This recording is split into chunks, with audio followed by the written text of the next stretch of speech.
Čini mi veliko zadovoljstvo što evo sa današnjim danom mogu da saopštim da su se otklonile sve pravne i tehničke prepreke kojih je bilo u proteklim mjesecima, da oni koji žele da traže i da dobiju izvod iz matične knjige rođenih, umrlih i venčanih na dva jezika, odnosno dvojezično, to praktično od predstojećih dana mogu učiniti.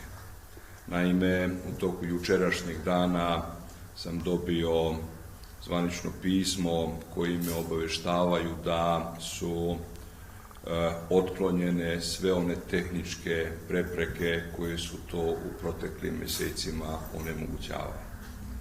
Želim samo da podsjetim da je negde u novembru mjesecu prošle godine došlo do promjene zakona o matičnim knjigama. Ovaj deo dvojezičnosti nije uopšte dotaknut tim izmenama i dopunama, ali nakon izmena i dopuna došlo je do jednog tehničkog osavremenjavanja načina izdavanja matičnih knjiga, povezivanja svih matičnih knjiga u jedan sistem i do tehničkog usavršavanja uvođenjem računarske opreme. To je na neki način tehnički usložnilo izdavanje matičnih knjiga. Kroz taj sistem u prvom momentu izdavanje dvojezičnih matičnih izvoda iz matičnih knjiga nije bilo moguće. Na to smo reagovali. U momentu reakcije pre nekoliko mjeseci dobili smo uveravanje da se ovaj problem doživljava kao jedan tehnički problem, da će se tražiti rješenje za taj tehnički problem. Mi smo verovali u taj dogovor i evo praktično sa jučerašnjim danom je taj dogovor i realizovan. Ovom prilikom želim da se zahvalim s jedne strane gospodinu Branku Ružiću, ministru za državnu upravu i lokalnu samoupravu u Vladi Republike Srbije, odnosno gospodinu Dejanu Đurđeviću, direktoru Sekretarijata za zakonodavstvo Republike Srbije, koji su u značajnoj meri doprineli da se ovaj problem riješi razumevanjem ukupne situacije oko ovog problema.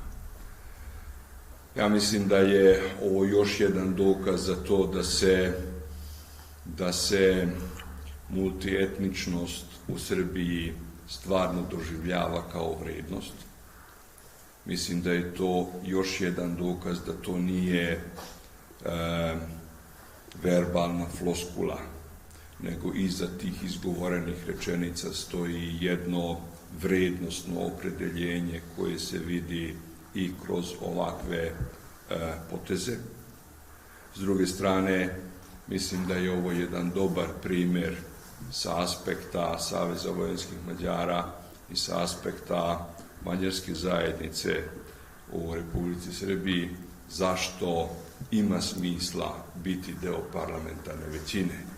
Naime, na ovaj način, evo kao što se pokazalo i dokazalo, mogu se rješavati problemi koji nikome ne idu na štetu, ali idu u korist pripadnika manjinskih zajednica, ne samo mađarske manjinske zajednice, nego svih manjinskih zajednica, jer se ova zakonska mogućnost može upotrebljavati, koristiti i u odnosu na pripadnike rumunske, slovačke, bugarske, vlaške, hrvatske ili bilo koje druge manjinske zajednice